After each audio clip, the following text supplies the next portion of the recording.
Hello dear student, welcome to nucleus edu center. ચાલો આજના lecture 10માં આગળ વધીએ અને વિદ્યુતભારિત કેપેસિટરમાં સંગ્રહિત ઉર્જા, વિદ્યુત ક્ષેત્રની ઉર્જા ઘનતા, કેટલાક ન્યુમેરિકલ્સ આ ચેપ્ટરમાં ફિનિશ કરીશું. ચેપ્ટરની ઓલમોસ્ટ પૂર્ણાહુતિ આવી ચૂકી છે. આપણે સારા સારા કોન્સેપ્ટ આજે ભણીશું, ધ્યાન રાખજો. આગલા 8 અને 9 આ બે લેક્ચરમાં આપણે શું શીખી ચૂક્યા કે કેપેસિટર શું છે, કેપેસિટન્સ શું છે, કેપેસિટરનો ઉપયોગ શું છે, કેપેસિટરોનું શ્રેણી સમાંતર જોડાણ શીખી ચૂક્યા અને આપણો મેઇન પર્પસ હતો કે કેપેસિટરમાં વિદ્યુતભારિત ઉર્જાનો શું કરવો, સંગ્રહ કરવો. તો સંગ્રહિત ઉર્જાનું સૂત્ર મેળવવાનું છે. મોસ્ટ આઈએમપી ટોપિક્સ છે. આના ન્યુમેરિકલ્સ, આના કોન્સેપ્ટ બધું જ મોસ્ટ આઈએમપી છે. તો આ લેક્ચર એકદમ ધ્યાનથી જોવાનો, મગજમાં ફિટ કરી દેવાનો, બરોબર છે. અને આની થિયરીઝ અને ન્યુમેરિકલ તૈયાર કરવાના 1, 2, 3 જ્યાં સુધી તૈયાર ના થાય ત્યાં સુધી લખ્યા કરવાના, બરોબર છે. ચાલો ટાઈમ વેસ્ટ કર્યા વગર સીધા જ આગળ વધીએ. તો દેખો શું ભણવાના છે. સૌથી પહેલા વિદ્યુતભારિત કેપેસિટરમાં સંગ્રહિત ઉર્જા. યાદ રાખો, most most most IMP theory. કેટલા માર્ક્સમાં પૂછાશે? 2 માર્ક્સમાં. આની પાછળ એક પૂછડું ચોંટાડી દેશે હમણાં ભણી આગળ ઉર્જા ઘનતાનું, તો આ જ થિયરી 4 માર્ક્સમાં પણ પૂછી શકે. પણ અત્યારે એવું પકડીને ચાલીએ કે આ 2 માર્ક્સમાં પૂછવાની છે. થિયરી આવડવી જ જોઈએ. તો ક્વેશ્ચન છે આપણો, વિદ્યુતભારિત કેપેસિટરમાં સંગ્રહિત ઉર્જાનું સૂત્ર મેળવો. જો આખો પ્રશ્ન પૂછાય તો આવો પૂછી શકે. વિદ્યુતભારિત કેપેસિટરમાં સંગ્રહિત ઉર્જાનું સૂત્ર મેળવો. હવે ચાલો થોડુંક બેઝ ક્લિયર કરી લઈએ. આપણે કોઈ પણ વિદ્યુતભારિત તંત્ર બનાવવું હોય તો સૌથી પહેલા તો આપણે વિદ્યુત ક્ષેત્રની વિરુદ્ધ કાર્ય કરવું પડે. કેવી રીતે સમજવાનો પ્રયત્ન કરજો. માની લો કે એક સાદું ઉદાહરણ સમજાવું છું, બરોબર. ટેકનિકલી કરેક્ટ ના કહી શકાય, પણ છતાં પણ આપણે સમજવાનો પ્રયત્ન કરીએ. માની લો કે એક ગોળો છે. આ ગોળા ઉપર મારે 100 કુલમ વિદ્યુતભાર નાખવો છે. આ ગોળા ઉપર કેટલો વિદ્યુતભાર નાખવો છે? 100 કુલમ. તો શું 100 કુલમ એક સાથે જશે? તો વાત છે ના. સૌથી પહેલા આના ઉપર જ્યારે આપણે 1 કુલમ નાખીશું, 1 કુલમ, તો કઈ નહીં કાર્ય કરવું પડે. કેમ? કારણ કે શરૂઆતમાં ગોળા ઉપર કોઈ ચોખ્ખો વિદ્યુતભાર હતો નહીં, એટલે સ્થિતિમાન હતું નહીં. અને હવે તમારે 1 કુલમ નાખવો છે તો કોઈ કાર્ય નહીં કરવું પડે. પણ માની લો કે તમે 1 કુલમ નાખી દીધો તો ગોળાની સપાટી પર કંઈક સ્થિતિમાન ઉત્પન્ન થયું હશે. હવે જો તમે વધારાનો વિદ્યુતભાર નાખવાનો પ્રયત્ન કરશો, બીજો 1 કુલમ, સપોઝ બીજો 1 કુલમ વિદ્યુતભાર નાખવો છે. તમે ઓલરેડી 1 કુલમ નાખી દીધો, તમારે ટોટલ કેટલો નાખવો છે? 100 કુલમ. તો આપણે ધીમે ધીમે નાખવાની શરૂઆત કરીએ. 1 કુલમ, બીજો 1 કુલમ, બીજો 1 કુલમ, એવું વિચારો ધ્યાનથી. તો શરૂઆતમાં 1 કુલમ પહેલો જે એડ કરવાનો છે તો કાર્ય ના કરવું પડે. પણ એકવાર તમે 1 કુલમ એડ કરી દીધો, પછી બીજો 1 કુલમ નાખવો હોય ને, તો આ વિદ્યુતભાર પેલાને અપાકર્ષણ કરશે. એનું વિદ્યુત ક્ષેત્ર પેલાને શું કરશે? ગોળા ઉપર આવતો અટકાવશે. તો તમારે બીજો 1 કુલમ વિદ્યુતભાર આના ઉપર નાખવો હોય તો આના વડે ઉત્પન્ન થતા વિદ્યુત ક્ષેત્રની વિરુદ્ધ કંઈક કાર્ય કરવું પડશે. જેમ તેમ કરીને તમે કાર્ય કર્યું અને ઉપર 2 કુલમ થઈ ગયો. ફરી બીજો 1 કુલમ નાખવો હોય તો વિદ્યુત ક્ષેત્ર વધુ પ્રબળ બની ગયું, કારણ કે વિદ્યુતભાર વધી ગયો. તો તમારે વધુ કાર્ય કરવું પડશે. આમ તમે 100 કુલમ ઉમેરતા જશો તો તમારે વિદ્યુત ગોળા ઉપર 100 કુલમ વિદ્યુતભાર નાખવા માટે સતત કાર્ય કરતા જવું પડશે. ખબર પડી?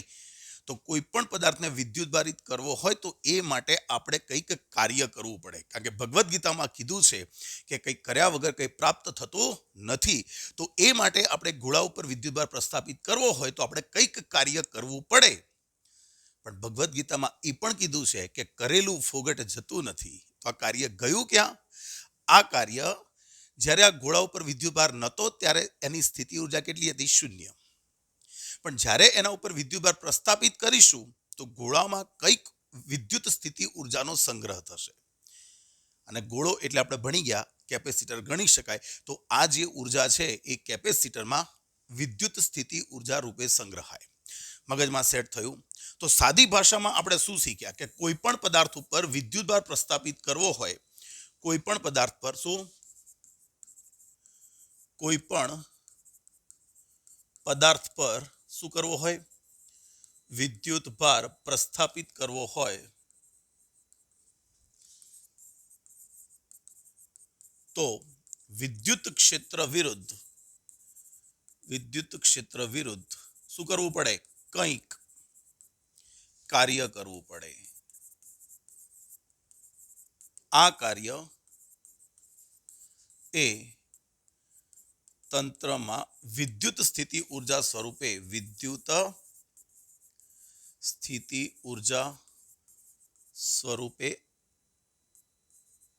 સંગ્રહાય છે. યાદ રાખજો, આટલી વસ્તુ આપણને સૌથી પહેલા ક્લિયર હોવી જોઈએ. થિયરીમાં લખવાની જરૂર નથી, પણ જસ્ટ આ કહી શકીએ કે કોઈ પણ પદાર્થ ઉપર આપણે વિદ્યુતભાર પ્રસ્થાપિત કરવો હોય તો વિદ્યુત ક્ષેત્રની વિરુદ્ધમાં કાર્ય કરવું પડે, અને એ કાર્ય જે છે એ એની વિદ્યુત સ્થિતિ ઉર્જા સ્વરૂપે સંગ્રહ પામશે. ઓકે, તો આપણે તો વાત કરવાની છે કેપેસિટરની. તો ચાલો આપણે ધારી લઈએ, અહીંથી થિયરી ચાલુ કરીશું. ધારો કે કોઈ સી કેપેસિટન્સ ધરાવતા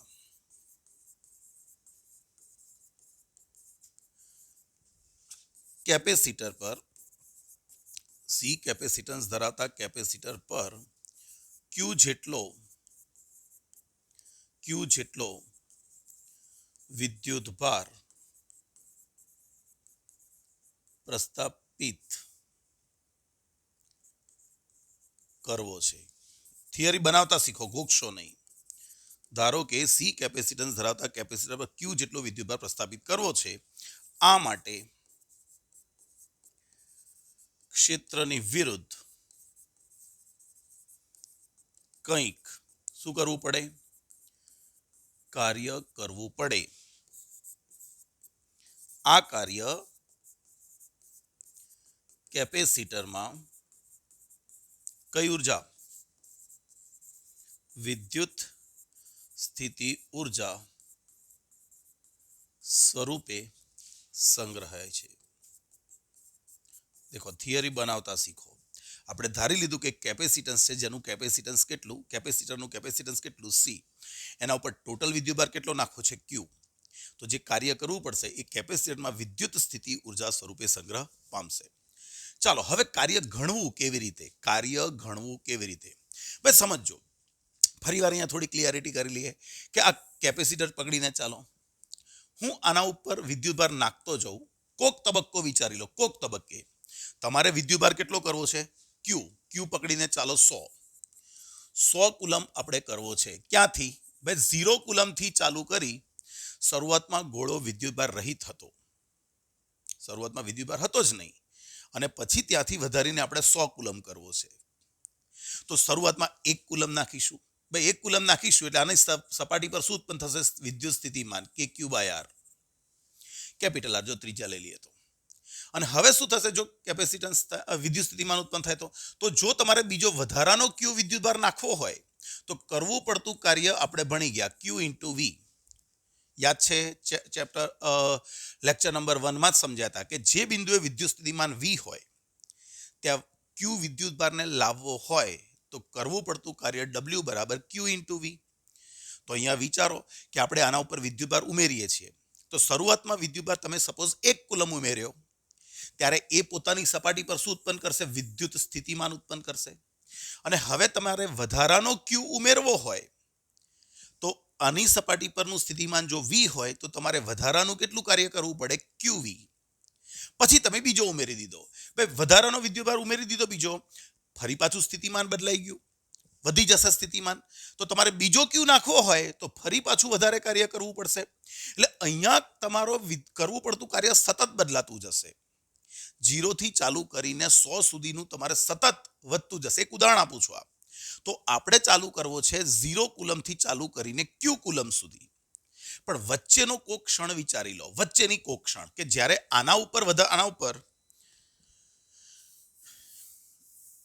વચ્ચેની કોક ક્ષણ વિચારી લો કે જ્યારે આ ગોળા ઉપર વિદ્યુતભાર કેટલો છે? Q. ભાઈ ગોળા ઉપર વિદ્યુતભાર Q છે ત્યારે એની સપાટી પર સ્થિતિમાન કેટલું માની લો? V. આના ઉપર કોક ક્ષણે આપણે તો કેટલો કરવો છે? 0 થી ચાલુ કરીને Q કરવો છે, 0 થી 100. પણ વચ્ચે તમે એવું વિચારો કે કોક ક્ષણે વિદ્યુતભાર એના ઉપર કેટલો છે? Q. 10 કુલમ પકડીને ચાલો. અને હવે તમારે વધારાનો વિદ્યુતભાર નાખવો છે DQ.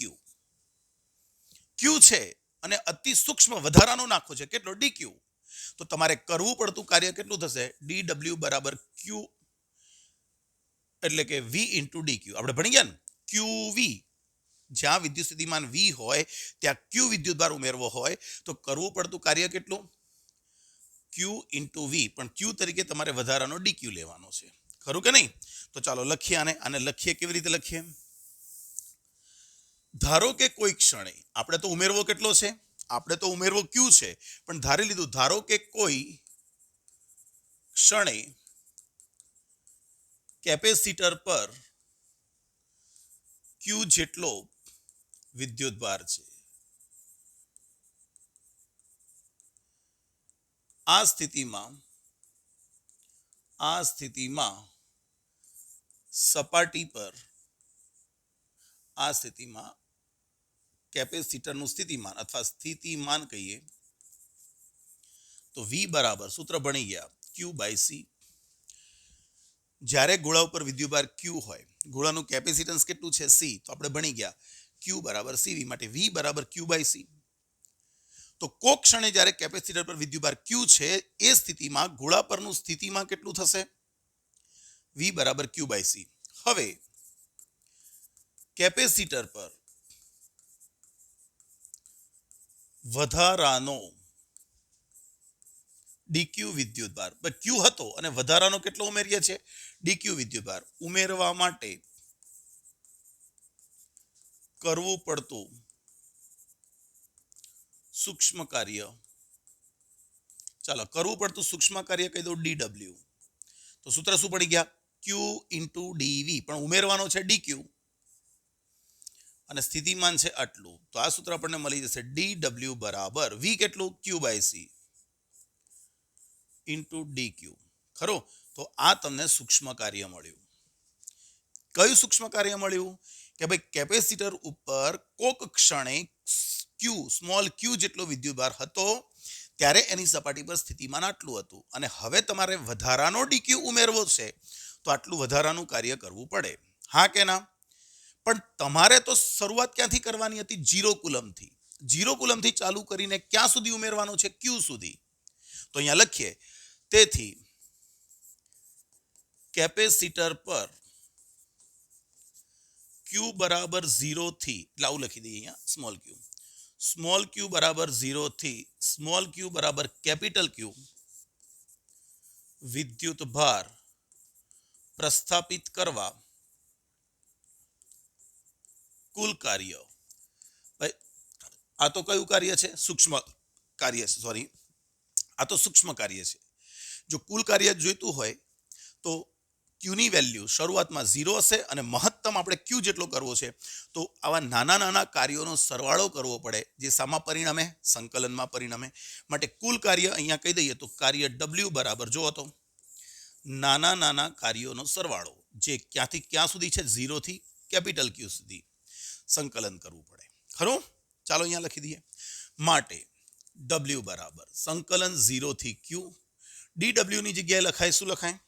જો ક્યુ બાય સી લખાય ને, Q by C into D ક્યુ.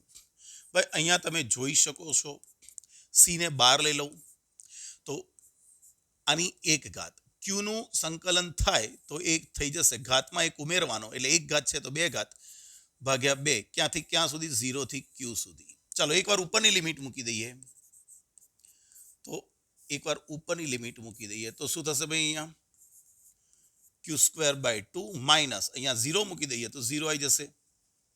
એકવાર અપર લિમિટ, એકવાર લોઅર લિમિટ. તો આપણા માટે કાર્યનું સૂત્ર આવી ગયું W બરાબર ક્યુ સ્ક્વેર અપોન 2c. શું સૂત્ર આવી ગયું? ક્યુ સ્ક્વેર અપોન 2c આવી ગયું. સી કેપેસિટન્સ ધરાવતા કેપેસિટર પર ક્યુ વિદ્યુતભાર પ્રસ્થાપિત કરવો હોય તો કરવું પડતું કાર્ય કેટલું? Q square upon 2c.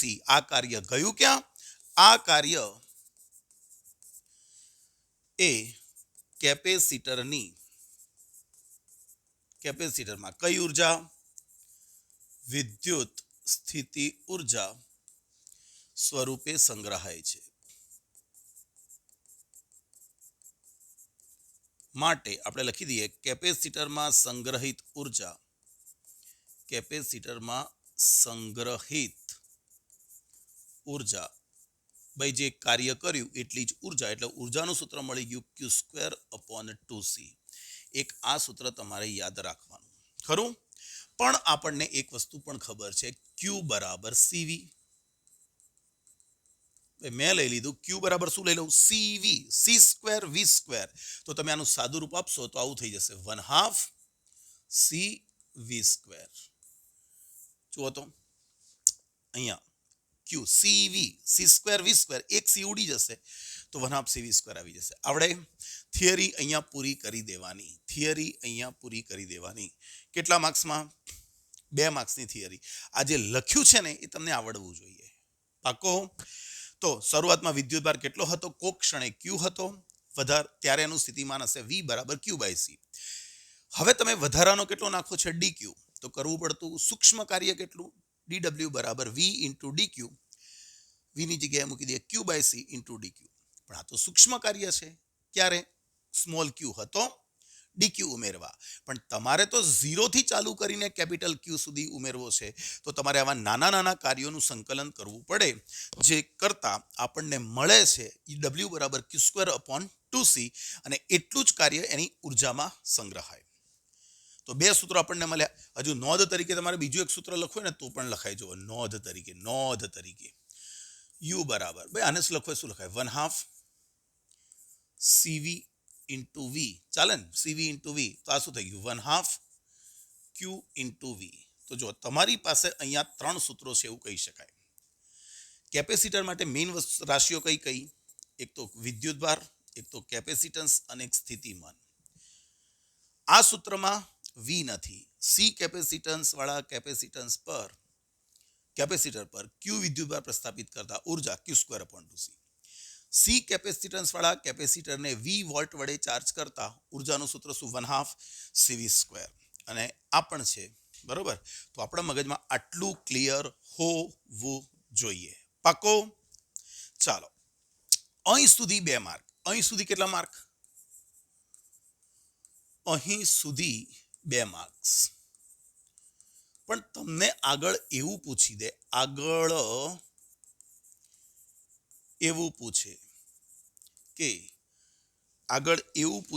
શું પૂછે કે તથા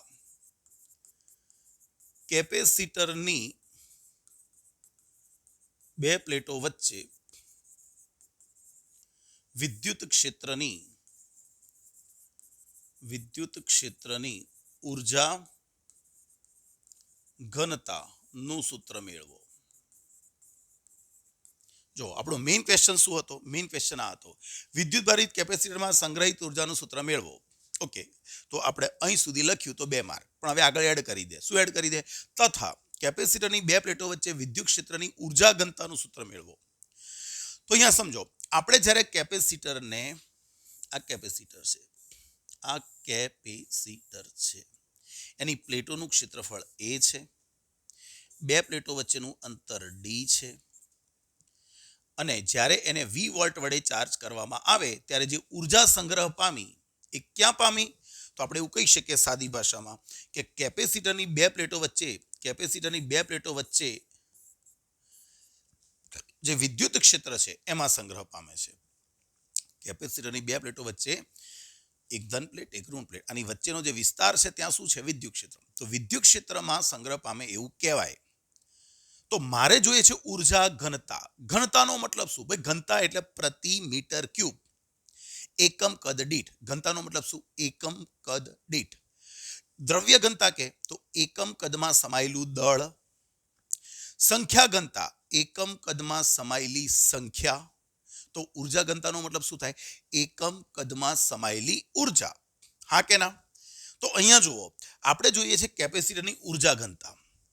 તો એનો મતલબ શું થાય? કેપેસિટરની 2 પ્લેટો વચ્ચેનો જે વિસ્તાર છે આ, એનું કદ કેટલું? ક્ષેત્રફળ A અને અંતર D. તો આટલા વિસ્તારનું કદ કેટલું થયું? AD. એમાં કેટલી ઉર્જા સંગ્રહ પામી? આટલી. ખ્યાલ આવ્યો? તો મારે ઉર્જા ઘનતા જોઈતી હોય તો કુલ ઉર્જાને કુલ કદ વડે ભાગી નાખવાનું. તો અહીંયા એક નવો ક્વેશ્ચન, વિદ્યુત ક્ષેત્રની ઉર્જા ઘનતાનું સૂત્ર મેળવો. આ પણ મોસ્ટ આઈએમપી, 2 માર્ક્સમાં લખું છું. મોસ્ટ આઈએમપી પેલાની પાછળ ટીંગાડી દે તો આખી થિયરી 4 માર્ક્સમાં પૂછાય.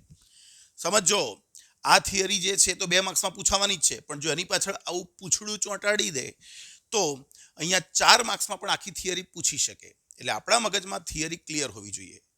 ચાલો તો લખીએ અહીંયા.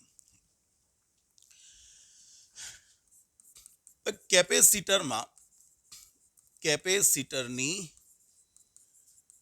2 પ્લેટો વચ્ચે ના વિસ્તારમાં શું ભાઈ 1/2 CV² જેટલી ઉર્જા વિદ્યુત ક્ષેત્રમાં સંગ્રહ પામે છે. હવે લખીએ અહીંયા ઉર્જા ઘનતા એટલે શું? ઉર્જા ઘનતાની વ્યાખ્યા આપી દઈએ. એકમ કદમાં સંગ્રહિત ઉર્જાને ઉર્જા ઘનતા, એની સંજ્ઞા કેવી હોય તો રો કહી શકીએ, અને વિદ્યુત ક્ષેત્ર છે તો રો ઈ કહીશું. ઉર્જા ઘનતા કહે છે. બરોબર છે. તો વચ્ચેના અહીંયા થોડુંક ચેન્જ કરી નાખું. જો આપણે સેન્ટેન્સ બી ક્લિયર કરી નાખ્યા. વચ્ચેના એડી જેટલા કદમાં, કેવી રીતે એડી કદ આવ્યું વિચારો. આ પ્લેટોનું ક્ષેત્રફળ A અને બેનો વચ્ચેનું અંતર D. તો 2 પ્લેટો વચ્ચે જે ભાગ ઘેરાશે એનું કદ કેટલું? તો ક્ષેત્રફળ ગુણ્યા અંતર એટલે A × D. એટલા કદમાં કેટલી ઉર્જા સંગ્રહ પામી? તો 2 પ્લેટો વચ્ચેના એડી જેટલા કદમાં 1/2 CV² જેટલી ઉર્જા વિદ્યુત ક્ષેત્રમાં સંગ્રહ પામે છે. મારે જોઈએ છે ઉર્જા ઘનતા, તો એકમ કદમાં સંગ્રહિત ઉર્જા માટે અહીંયા લખીએ કે કેપેસિટરની 2 પ્લેટો વચ્ચે વિદ્યુત ક્ષેત્રની ઉર્જા ઘનતા. તો હું અહીંયા લખી દઉં રો ઈ. રો ઈ આ સંજ્ઞા છે. કુલ ઉર્જા ભાગ્યા કદ. રો ઈ કુલ ઉર્જા કેટલી? 1/2 CV² અને ભાગ્યા કદ કેટલું? AD. ચાલો અહીંયા કિંમતો લખીએ. 1/2 C ની જગ્યાએ મુકાય ε0 A/D. C કોણ છે? કેપેસિટન્સ. અને સમાંતર પ્લેટ કેપેસિટરનું કેપેસિટન્સ શું? ε0 A/D ઇન્ટુ V² તો છે જ, અને છેદમાં AD થશે. એ કેન્સલ, કાઢવાના નહીં, આ તો જસ્ટ બતાવું છું તમને. બરોબર છે. એ કેન્સલ થઈ જશે. તો અહીંયા સૂત્ર શું આવી જશે? રો ઈ બરાબર 1/2 ε0 V/D². એ ગયા, અહીંયા નીચે D² થશે તો જોડે લખું છું V/D². પણ આપણે ખબર છે કે V બરાબર ED પરથી V/D બરાબર તો શું લેતા? ઈ લેતા. V/D બરાબર શું લઈ શકાય? ઈ લઈ શકાય. માટે ઉર્જા ઘનતાનું સૂત્ર આપણને મળી જશે. ઉર્જા ઘનતા રો ઈ બરાબર 1/2 ε0 E². 1/2 ε0 E². અહીં સુધી થિયરી લખાય. જો 4 માર્ક્સમાં બી પૂછી કાઢે. બોલો, અહીં સુધી આપણે. હવે ધ્યાન રાખો, આ સૂત્ર શું આવ્યું? 1/2 ε0 E². અહીંયા 2 પ્લેટોની વચ્ચેના વિસ્તારમાં આપણે શું ધાર્યું છે? 2 પ્લેટોની વચ્ચેના વિસ્તારમાં કોણ ધાર્યું છે? શૂન્યાવકાશ. એની જગ્યાએ બીજું કોઈ માધ્યમ હોય તો તમે આ જ સૂત્ર લખી શકો 1/2 ε E². હા કે ના? તો આટલું તો તમને ખબર હોવી જોઈએ. હવે ધ્યાન રાખો, અહીંયા આપણે ભલે કેપેસિટર કર્યું છે, પણ આ જે છે ને એ નોંધ તરીકે લખીએ. નોંધ તરીકે, થિયરીમાં લખવાનું નહીં, પણ MCQ વગેરેમાં આપણને ખબર હોવી જોઈએ. ઉપરનું સૂત્ર કોઈ પણ જગ્યાએ વિદ્યુત ક્ષેત્રની ઉર્જા ઘનતા દર્શાવે છે. એવું જરૂરી નથી કે એક કેપેસિટર માટે જ છે. માત્ર કેપેસિટર માટે નથી. એ કોના માટે છે? વિદ્યુત ક્ષેત્રની ઉર્જા ઘનતા છે. આ રૂમ છે, માનો હું અત્યારે જે રૂમમાં છું એ રૂમમાં પણ ભલે કેપેસિટર નથી, પણ કોઈક બીજી રીતે પણ ઉત્પન્ન થતું વિદ્યુત ક્ષેત્ર ઈ હોય, તો આ રૂમમાં એકમ કદમાં સંગ્રહાયેલી ઉર્જા કેટલી? તો 1/2 ε0 E² જેટલી ઉર્જા સંગ્રહ પામે. હા કે ના? તો યાદ રાખજો. આગળ ભાઈ ઉર્જા ઘનતાનો એકમ તમને ખબર હશે. ઉર્જા ઘનતાનો એકમ, ભાઈ ઉર્જા ઘનતા એટલે ઉર્જા પ્રતિ કદ એટલે જૂલ પ્રતિ મીટર ક્યુબ. આનું પારિમાણિક સૂત્ર કહીએ. ભાઈ ઉર્જા ઘનતાનું પારિમાણિક સૂત્ર, ઉર્જા ઘનતા એટલે આ છે ને ઘણીવાર MCQ માં પૂછાયેલું છે, એટલે યાદ રાખજો. ઉર્જા ઘનતા જૂલ એટલે કોણ? M1 L2 T-2 અને કદ એટલે L3. તો આ થઈ જશે M1 L-1 T-2. M1 L-1 T-2 ઉર્જા ઘનતાનું પારિમાણિક સૂત્ર. તમે ધ્યાનથી જોજો હા, કોનું આ પારિમાણિક સૂત્ર છે. આ જે છે ને ભાઈ, એ દબાણનું પારિમાણિક સૂત્ર છે. જુઓ, દબાણ. તો પારિમાણિક સૂત્ર આપણને એક હેલ્પ એ પણ કરે કે કોઈ માધ્યમમાં વિદ્યુત ક્ષેત્ર આવેલું હોય તો એ વિદ્યુત ક્ષેત્રનું દબાણ કેટલું, તો આ પણ કહેવાય. જે ઉર્જા ઘનતા એ જ વિદ્યુત ક્ષેત્રનું દબાણ એવું તમે કહી શકો. બરાબર છે.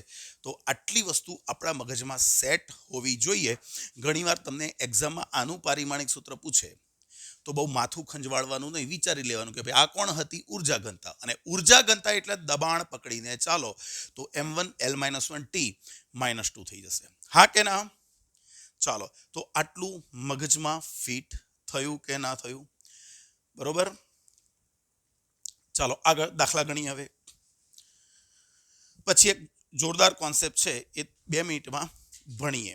જોરદાર કોન્સેપ્ટ છે, એ 2 મિનિટમાં ભણીએ. પહેલા આ જોઈ લઈએ. 12 પિકો ફેરાડેનું એક કેપેસિટર 50 વોલ્ટની બેટરી સાથે જોડેલું છે. કેપેસિટરમાં કેટલી ઉર્જા સંગ્રહ પામી હશે? કેવો ક્વેશ્ચન છે આ? તમને એવું લાગે કે દાખલો પૂછાશે? ના, આ MCQ છે.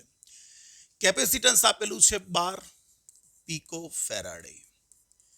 12 ગુણ્યા 10⁻12 ફેરાડ. V બરાબર કેટલું છે? 50 વોટ. તો સંગ્રહિત ઉર્જા U ઇઝ ઇક્વલ ટુ શું હશે? 1/2 CV². So U is equal to 1/2 C બોલે તો 12 ઇન્ટુ 10⁻12 અને V બોલે તો 50². હા કે ના? તો આ થશે 6 ગુણ્યા 10⁻12 2500 એટલે 2500 થશે. ચાલો ને આવું જ કરી નાખીએ. તો U બરાબર 25 × 150 ઉપર 2 મીંડા ગુણ્યા 10⁻12 અને તમે 4 મીંડા કાપી નાખો તો 1.5 ગુણ્યા 10⁻8 જૂલ. આટલી ઉર્જા સંગ્રહ પામે. સહેલો છે આ. દાખલામાં તો કશું છે જ નહીં, MCQ કહેવાય. હા કે ના? સી કેપેસિટન્સ વાળા કેપેસિટરને V વોલ્ટથી ચાર્જ કરતા સંગ્રહિત ઉર્જાનું સૂત્ર શું બની ગયા? 1/2 CV². સી આપેલો છે, V આપેલો છે, કિંમત મૂકી આન્સર આવી ગયો. નેક્સ્ટ ધ્યાનથી સાંભળજો. 900 માઇક્રોફેરાડેના એક કેપેસિટરને 100 વોલ્ટની બેટરી વડે વિદ્યુતભારિત કરાય છે. કેટલી ઉર્જા સંગ્રહ પામશે? આકૃતિ આપી છે. મને આકૃતિની કોઈ જરૂર નથી. હું અલગથી દોરીશ. ચાલો, મને આકૃતિની જરૂર નથી. 900 માઇક્રોફેરાડેના કેપેસિટરને 100 વોલ્ટની બેટરી સાથે ચાર્જ કરતા. ભાઈ સૌથી પહેલા શું કર્યું? એક કેપેસિટર હતું જેનું કેપેસિટન્સ હતું મોસ્ટ IMP કરજો. મોસ્ટ IMP 3 માર્ક્સમાં ભૂતકાળમાં પૂછાયેલો છે. તો C બરાબર 900 માઇક્રોફેરાડેનું કેપેસિટર હતું, એને આપણે 100 વોલ્ટની બેટરી વડે ચાર્જ કરવાનું છે. બરોબર છે? તો ચાલો વિચારી લઈએ. 1 C બરાબર 900 માઇક્રોફેરાડે એટલે મારે લખાય અહીંયા 9 × 10⁻4 ફેરાડ. 900 માઇક્રો 10⁻6 થઈ જશે. અને V કેટલું છે? 100 વોલ્ટ. માટે સંગ્રહિત વિદ્યુત ઉર્જા, ભાઈ કેપેસિટરમાં સંગ્રહિત વિદ્યુત ઉર્જા એને U0 કહું. ચાલો શરૂઆતની ઉર્જાને U0 કહું તો સૂત્ર મૂકી દઉં 1/2 CV². ખાલી ગણવાનું છે 1/2. C કોણ આ રહ્યું 9 × 10⁻4. V કોણ 100. નો સ્ક્વેર, હા કે ના? ચાલો કિંમતો મૂકી દઈએ. 9/2 એટલે 4.5, 4.5 ગુણ્યા 10 અહીંયા ઘાતમાં કંઈક લોચો છે એવું લાગે છે મને. ઓકે, અહીંયા પીકો ફેરાડે છે ભાઈ, પીકો ફેરાડે કરી નાખજો. અહીંયા પીકો ફેરાડે, હા ભાઈ આ ભૂલ છે મારી. ટેક્સ્ટબુકમાં અહીંયા પીકો ફેરાડે છે, ટેક્સ્ટબુકમાં અહીંયા શું છે? પીકો ફેરાડે છે. એટલે અહીંયા મારે સુધારવું પડશે. તો આ છે પીકો ફેરાડે.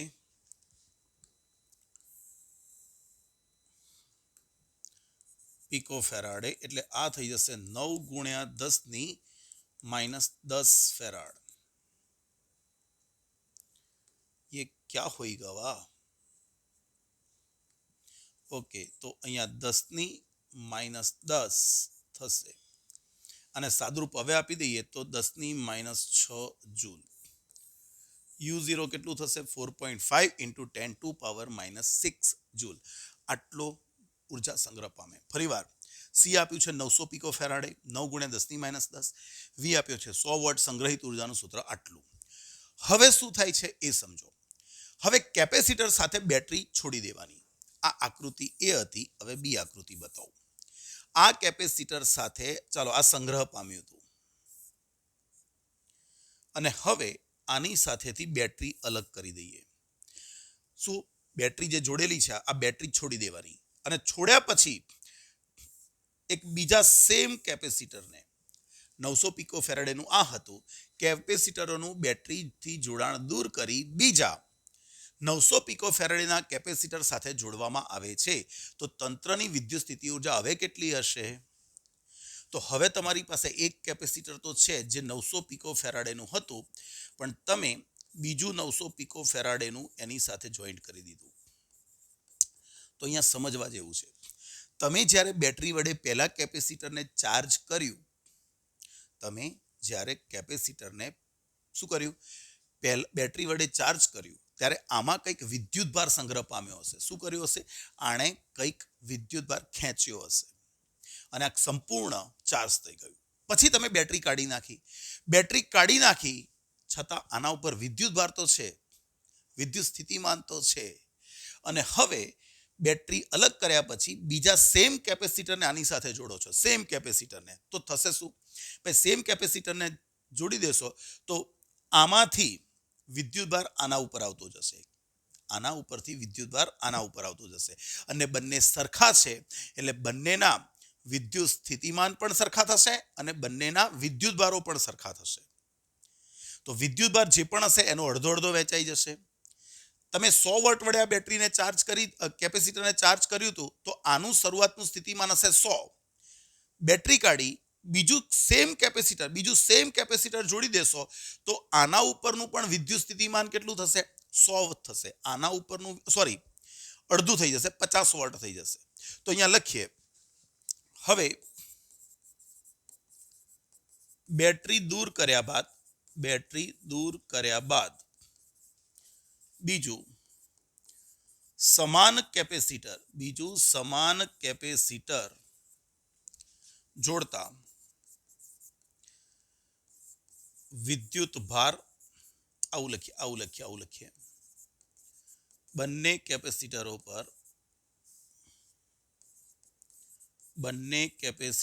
પર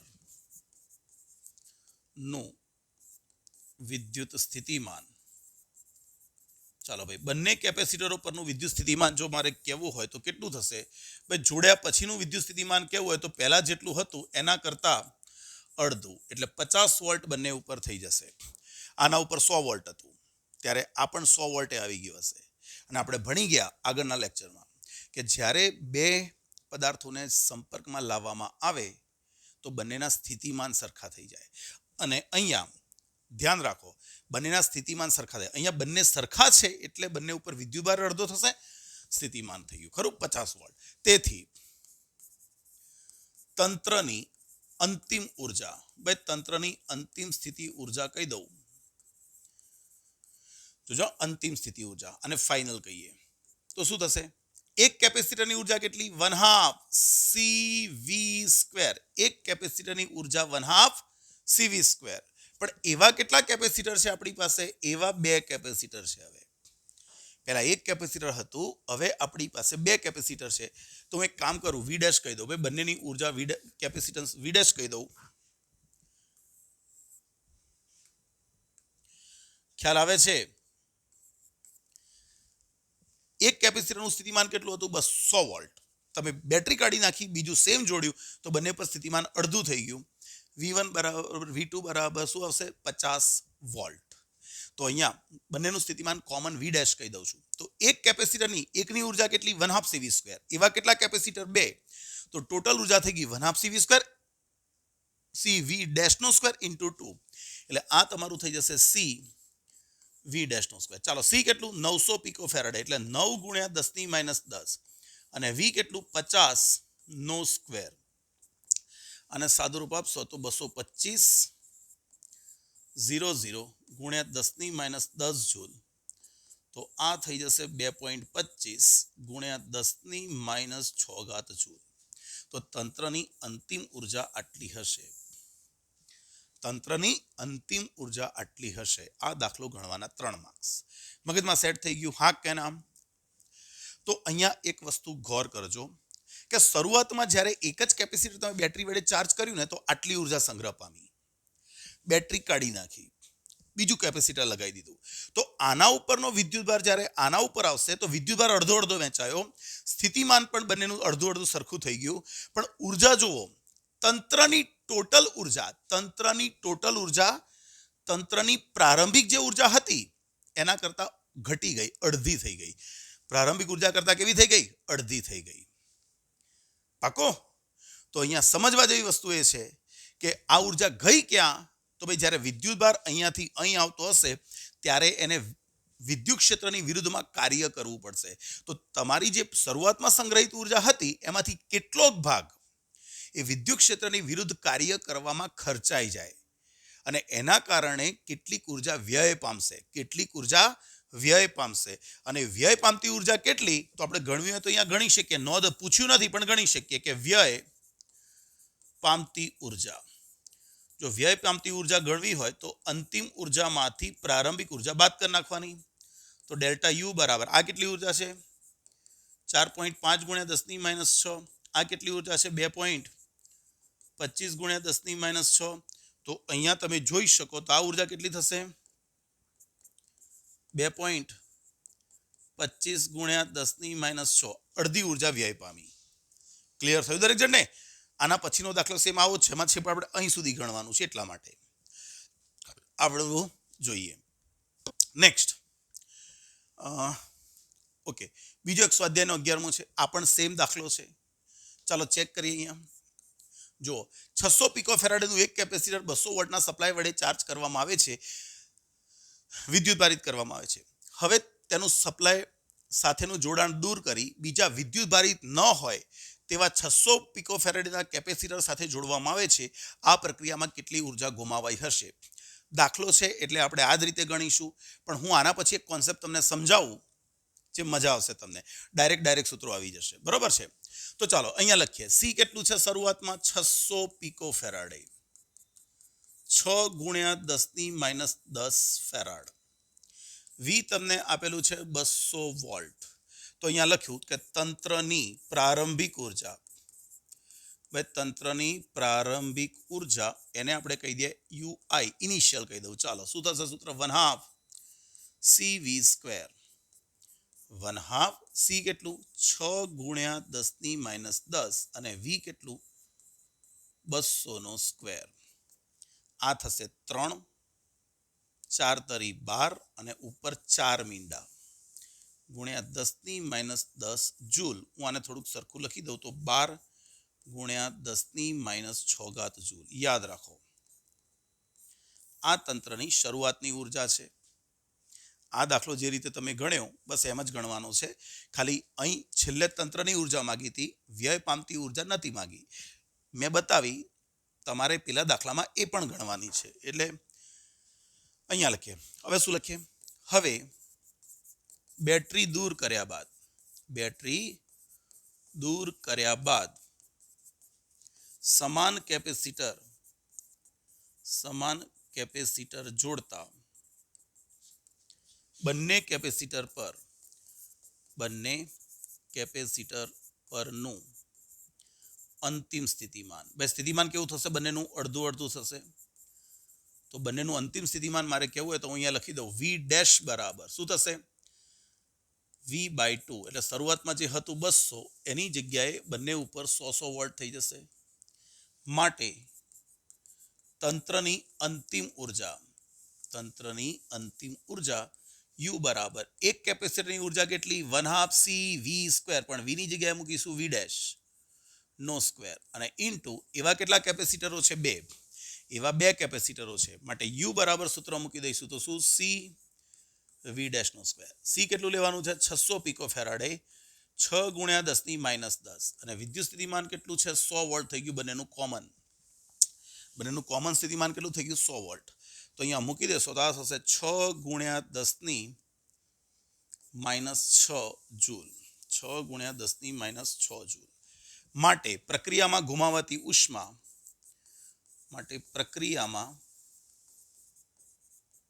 ગુમાવાતી ઉર્જા એને કહીએ ડેલ્ટા U બરાબર. તો શું લખાય મારથી?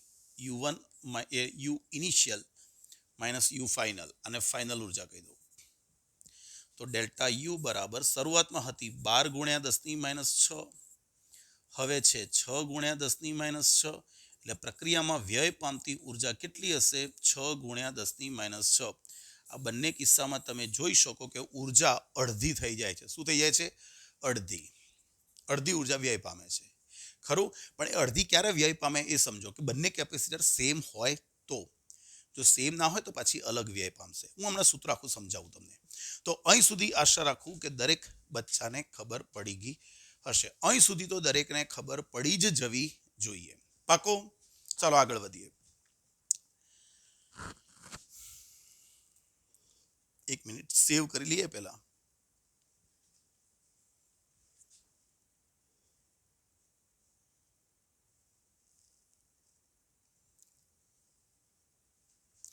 ચાલો અહીંયા સમજવાનો પ્રયત્ન કરીએ. એક મજાની થિયરી લખું છું, ધ્યાનથી સમજો. ધારો કે કોઈ, હવે અહીંયા પહેલા વિચારી લો, ભાઈ અહીંયા શું હતું? એક કેપેસિટરને બેટરી વડે ચાર્જ કર્યું હતું. એક કેપેસિટર હતું કોણ? 600 પિકો ફેરાડે. એને બેટરી વડે ચાર્જ કર્યું એટલે એના ઉપર વિદ્યુતભાર આવી ગયો. પછી આપણે બેટરી દૂર કરી નાખી અને પછી આપણું જે કેપેસિટર હતું એને બીજા કેપેસિટર સાથે જોડ્યું, પણ બીજું કેપેસિટર પહેલાથી વિદ્યુતભારિત હતું નહીં. ત્યારે આખી આ ઘટના આવી. પણ એવું વિચારો તો કે એક કેપેસિટર છે એને કંઈક અલગ સ્થિતિમાને ચાર્જ કરેલું છે, બીજું કેપેસિટર છે એને કંઈક અલગ રીતે ચાર્જ કરેલું છે અને હવે બંનેને જોડવામાં આવે છે તો શું થાય? તો એની આખી ઘટના ભણી લઈએ તો મોસ્ટ આઈએમપી, આ સમજવા માટે મોસ્ટ આઈએમપી યાદ રાખજો. સમજવા માટે મોસ્ટ આઈએમપી MCQ ઘણા બધા આના ઉપરથી તમારથી થશે. તો અહીંયા શું લખું છું ધ્યાનથી વાંચો. ધારો કે C1 કેપેસિટરને V1 વોલ્ટથી અને C2 કેપેસિટરને V2 વોલ્ટથી ચાર્જ કરેલ છે. C1 ને V1 વડે અને C2 ને V2 વોલ્ટથી ચાર્જ કરેલ છે. હવે બંને કેપેસિટરોને ઉભા રહો, પહેલા એક વસ્તુ લખી દઈએ. ભાઈ C1 ને V1 વડે ચાર્જ કરેલું છે, C2 ને V2 વડે ચાર્જ કરેલું છે. તો તંત્રનો પ્રારંભિક વિદ્યુતભાર બોલો. પ્રારંભિક વિદ્યુતભાર. ભાઈ તંત્રનો પ્રારંભિક વિદ્યુતભાર કહું તો Q બરાબર પહેલા કેપેસિટરનો વિદ્યુતભાર, બીજા કેપેસિટરનો વિદ્યુતભાર. તમે C1 ને V1 વડે ચાર્જ કરો છો એક અલગથી, C2 ને V2 વડે ચાર્જ કરો છો અલગથી, અને પછી તો C1 માં કેટલો વિદ્યુતભાર ગયો હશે? Q1, અને એનું સૂત્ર લખવું હોય તો લખાય કે C1 V1 પ્લસ બીજાનો કેટલો C2V2. હા કે ના? તંત્રનો શરૂઆતનો વિદ્યુતભાર હશે આ. તથા તંત્રની પ્રારંભિક ઉર્જા. ભાઈ તંત્રની પ્રારંભિક ઉર્જાને U0 કહી દઉં તો સૂત્ર શું થશે? પહેલા કેપેસિટરની ઉર્જા પ્લસ બીજા કેપેસિટરની ઉર્જા. તો કુલ ઉર્જા પહેલા કેપેસિટરની 1/2 CV², બીજા કેપેસિટરની 1/2 CV². તો આ તંત્રની પ્રારંભિક ઉર્જા હતી. ખ્યાલ આવે છે? ફરી એકવાર સમજવાનો પ્રયત્ન કરો. એક કેપેસિટરને પહેલા V1 વડે ચાર્જ કર્યું, C1 ને. C2 ને આપણે V2 વડે ચાર્જ કર્યું અલગથી. આ બંનેને અલગ અલગ ચાર્જ કર્યા ત્યારે આમાં કંઈક વિદ્યુતભાર હશે Q1, આમાં કંઈક હશે Q2. તો આખા તંત્રનો કુલ વિદ્યુતભાર આટલો. આમાં કઈક ઉર્જા સંગ્રહ પામી હશે U1 અને U2, કુલ તંત્રની બંનેનો સરવાળો. હા કે ના? હવે શું કરવામાં આવે છે? હવે બંને કેપેસિટરોને બેટરીથી છૂટા કરી એકબીજા સાથે જોડવામાં આવે છે. મેં ધારી લીધું કે હવે આ બંને કેપેસિટરને બેટરીથી છોડી દો, આ બંને બેટરીઓથી છોડી દો, અને આ કેપેસિટર C1 એને આનું કેપેસિટર C2 આ બંનેને એકબીજા સાથે જોડી દીધા. પણ જોડતી વખતે ધ્યાન રાખવાનું, ધન પ્લેટ એક બાજુ, ઋણ પ્લેટ એક બાજુ. ઊંધું જોડશો તો પાછું થોડું ન્યુટ્રલ થઈ જશે, માઇનસ કરવો પડશે વિદ્યુતભાર. અહીંયા ધન પ્લેટ એક બાજુ, ઋણ પ્લેટ એક બાજુ, આ રીતે જોડવામાં આવે છે. ખરું? ધ્યાન રાખજો.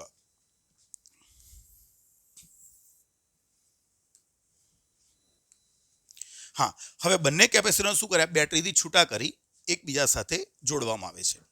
પણ બંનેનું સ્થિતિમાન સરખું ના હોય, માની લો કે બંનેનું સ્થિતિમાન સરખું હોય તો વિદ્યુતભારની હેરફેર ના થાય. ભલે બંને કેપેસિટરો પર વિદ્યુતભાર અલગ અલગ હોય, પણ જો સ્થિતિમાન સરખા હશે તો વિદ્યુતભારની હેરફેર ના થાય. પણ આપણે એવું માની લઈએ કે બંનેના સ્થિતિમાન સરખા નથી તો શું થશે? તો વધુ સ્થિતિમાન ધરાવતા, હું શબ્દ શું વાપરું છું ધ્યાન રાખો, વધુ સ્થિતિમાન ધરાવતા કેપેસિટરથી વિદ્યુતભાર ઓછા સ્થિતિમાન ધરાવતા કેપેસિટર તરફ ગતિ કરશે. મેં એવો શબ્દ નથી વાપર્યો કે વધુ વિદ્યુતભાર ધરાવતા કેપેસિટરથી ઓછા વિદ્યુતભાર ધરાવતા કેપેસિટર સુધી વિદ્યુતભાર જશે. હું શું બોલું છું? વિદ્યુતભારની હેરફેર કોને લીધે થાય? વિદ્યુત સ્થિતિમાનના તફાવતને લીધે. તો જ્યારે C1 ને V1 વડે ચાર્જ કર્યું, C2 ને V2 વડે ચાર્જ કર્યું, તો પછી બંનેને જ્યારે બેટરીથી દૂર કરી એકબીજા સાથે જોડી દઈશું તો વિદ્યુતભારની હેરફેર થવાની હોય તો વધુ સ્થિતિમાન ધરાવતા કેપેસિટરથી ઓછા સ્થિતિમાન ધરાવતા કેપેસિટર સુધી જશે. ક્યાં સુધી? જ્યાં સુધી બંનેના વિદ્યુત સ્થિતિમાન સમાન ના થાય ત્યાં સુધી. વિદ્યુત સ્થિતિમાન સમાન ના થાય ત્યાં સુધી હેરફેર થાય. વિદ્યુતભાર સમાન થવા જરૂરી નથી. આગલા જે બે દાખલા ભણી ગયા એમાં તો બંને કેપેસિટર સરખા હતા એટલે વિદ્યુતભાર સરખો વહેંચાયો. અહીંયા બંને સરખા નથી એવું પકડો તો પછી વિદ્યુતભાર સરખો ના વહેંચાય. હા, સ્થિતિમાન સરખા થશે. તો મેં શું ધારી લીધું? હવે બંને કેપેસિટરનો બેટરીથી છૂટા કરી એકબીજા સાથે જોડવામાં આવે છે ત્યારે ધારો કે બંને કેપેસિટરો પરનો અંતિમ વિદ્યુતભાર Q1 અને Q2 છે. ભાઈ શરૂઆતમાં કેપિટલ Q1 કેપિટલ Q2, તો હવે મેં ધારી લીધા બંને ઉપર વિદ્યુતભારો કેટલા છે? Q1 અને Q2 છે. પણ તેમના સ્થિતિમાનો સમાન હશે. પણ તેમના સ્થિતિમાનો કેવા હશે? સમાન હશે. પાકો? તો ચાલો અહીંયા જોઈએ. તેથી હવે મારે ગણવો છે કે ભાઈ પહેલા ઉપર કેટલો વિદ્યુતભાર રહેશે, બીજા ઉપર કેટલો રહેશે. ચાલો ચેક કરીએ અહીંયા. તો હું તો આવું સૂત્ર લખું, બંનેના સ્થિતિમાન કેવા છે? સરખા. તો પહેલા કેપેસિટર માટે Q1/C1, બીજા કેપેસિટર માટે Q2/C2. જોડાણ પછી પહેલા ઉપર Q1 રહ્યો, સ્મોલ q1, બીજા ઉપર Q2 રહ્યો. તો પહેલાનું સ્થિતિમાન કેવું હોય? તો Q1/C1, બીજાનું Q2/C2.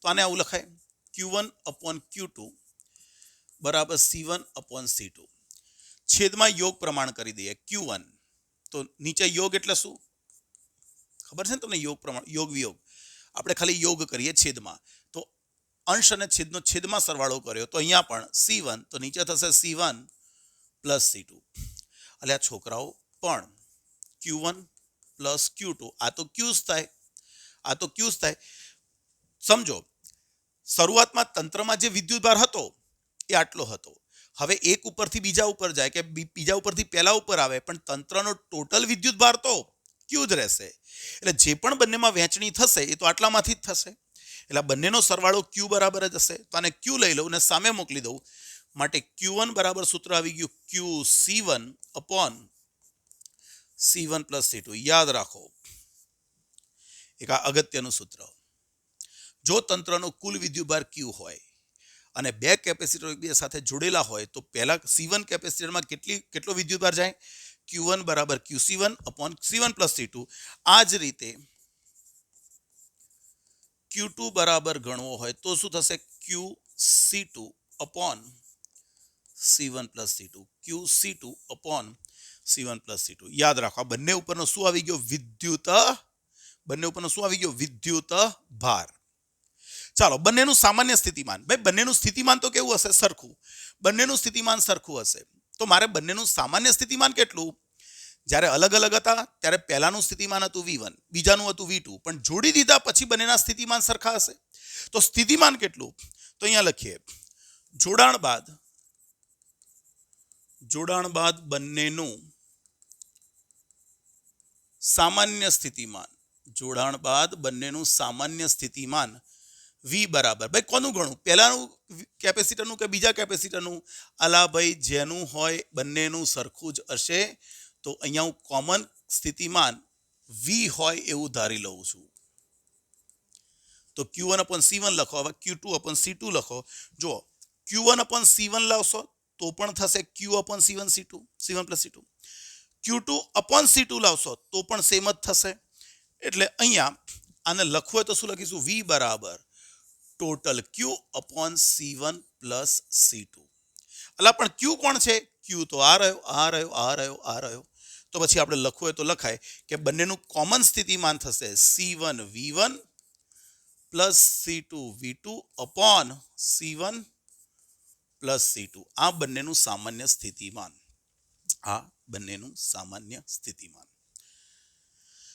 સેટ થાય છે કે નથી થતું પાક્કો તો બંનેનું સામાન્ય સ્થિતિમાન આટલું થશે C1 કેપેસિટન્સને V1 વડે ચાર્જ કરી C2 ને V2 વડે ચાર્જ કરી બેટરીથી અલગ કરી એકબીજા સાથે જોડી દઈએ તો બંનેનું કોમન સ્થિતિમાન આટલું થઈ જશે C1 V1 + C2 V2 C1 + C2 તથા પ્રથમ કેપેસિટરની ઉર્જા ચાલો પ્રથમ કેપેસિટરની ઉર્જા કેટલી તમારે વનના સ્વરૂપમાં લખો તો પણ ચાલે તો અંતિમ ઉર્જા પ્રથમ કેપેસિટરની અંતિમ ઉર્જા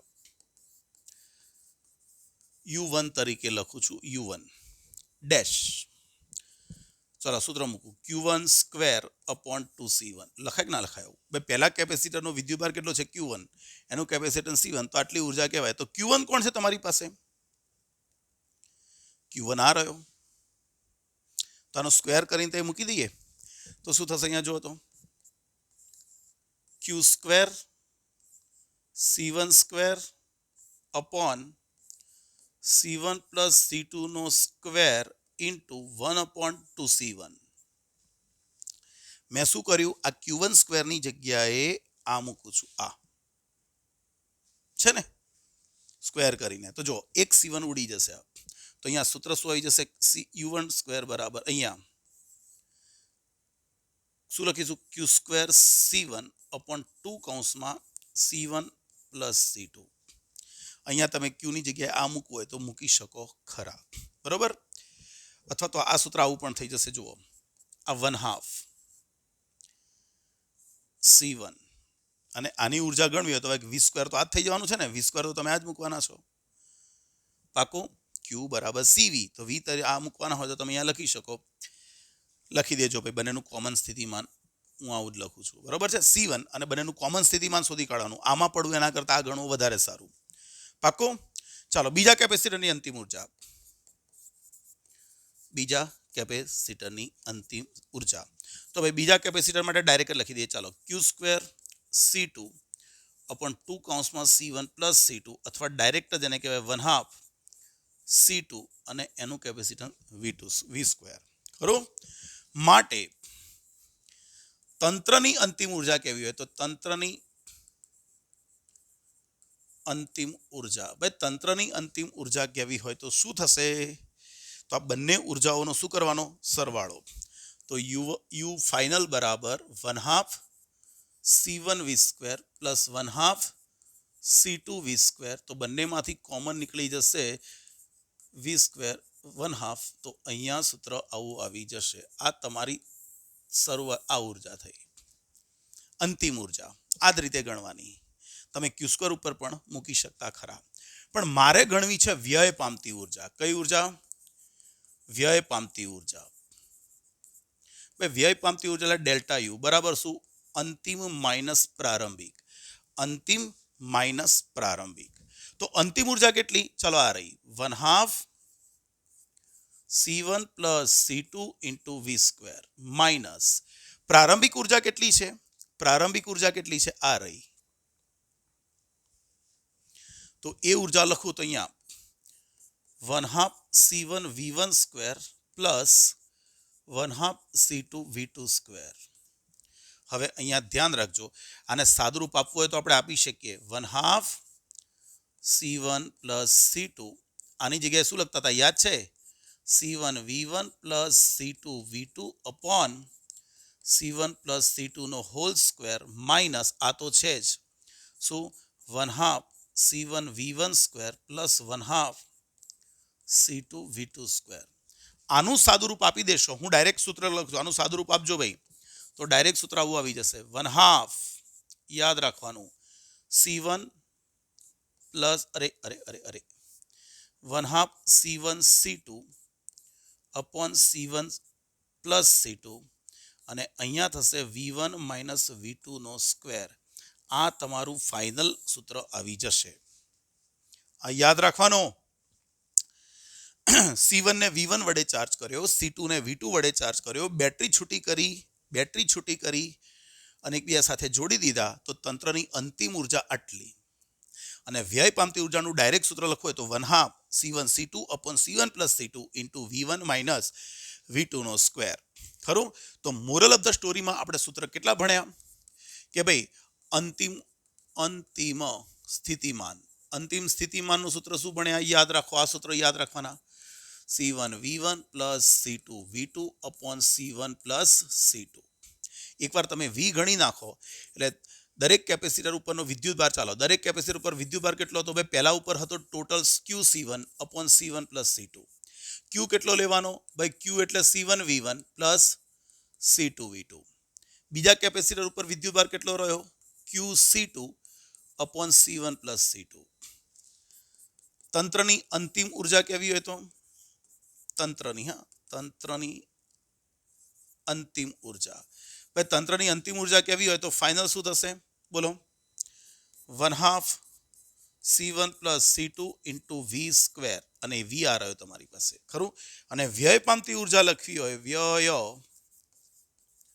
પામતી ઉર્જા, તો ડેલ્ટા U બરાબર 1/2 C1 C2 upon C1 plus C2 into V1 minus V2 નો સ્ક્વેર.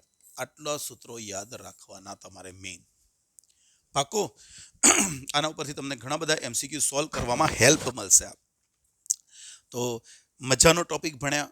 આના વિશે વિચારવાનું, ઘન ચિંતન કરવાનું અને મગજમાં ઘુસાડી દેવાનું. જો આવું કરો તો જ માર્ક મળે. બરોબર છે? મહેનત ના કરવી હોય તો માર્ક મળે નહીં. ભગવદ્ ગીતાનો નિયમ છે, કંઈ કર્યા વગર કંઈ પ્રાપ્ત થતું નથી. પણ જો મહેનત કરશો તો કરેલું ફોગટ જતું પણ નથી. તો નેક્સ્ટ લેક્ચરમાં આપણે આખા કેપેસિટરના MCQ લઈને આવીશું. ઘણા બધા MCQ છે, લગભગ 120, 25, 30 જેવા. આ બધા MCQ આપણે એક સાથે ગણીશું. આગલા 2 થી 2 લેક્ચર MCQમાં જશે, અથવા એવું પણ બને કે એક આખો સલંગ લેક્ચર 120 MCQ નો લઉં, 2 કલાક 3 કલાકનો પણ હોઈ શકે. તો તમારી તાકાત હોવી જોઈએ બેસવાની, પણ બધા જ કોન્સેપ્ટ ક્લિયર થઈ જશે. હા કે ના? તો આટલું રિવિઝન કરતા રહેવાનું. નેક્સ્ટ લેક્ચરમાં મળીશું. તો આજના દિવસમાં આપણે આટલું ગણ્યું, હા કે ના? કેપેસિટરમાં સંગ્રહિત ઉર્જાનું સૂત્ર, એ ઉર્જા જ્યાં સંગ્રહી એ કદમાં, તો એના વડે ભાગી નાખીશું તો ઉર્જા ઘનતાનું સૂત્ર મળ્યું. એના પછી આપણે 3 દાખલા પણ ગણ્યા, ખરું કે નહીં? એના પછી આપણે 3 દાખલા પણ ગણ્યા અને 3 દાખલા પછી આપણે એક અગત્યનો કોન્સેપ્ટ ભણ્યા. આ બહુ જ અગત્યનો કોન્સેપ્ટ ભણ્યા, ખબર પડવી જોઈએ, ધ્યાનથી વિચારો. બરોબર છે? ચાલો તો મળીએ નેક્સ્ટ લેક્ચરમાં. ત્યાં સુધી મહેનત કરતા રહેજો, વાંચતા રહેજો, રિવિઝન કરતા રહેજો. કંઈક ડાઉટ હોય તો કોમેન્ટ સેક્શનમાં કોમેન્ટ કરી શકો છો. ચાલો મળીએ. જય શ્રી કૃષ્ણ.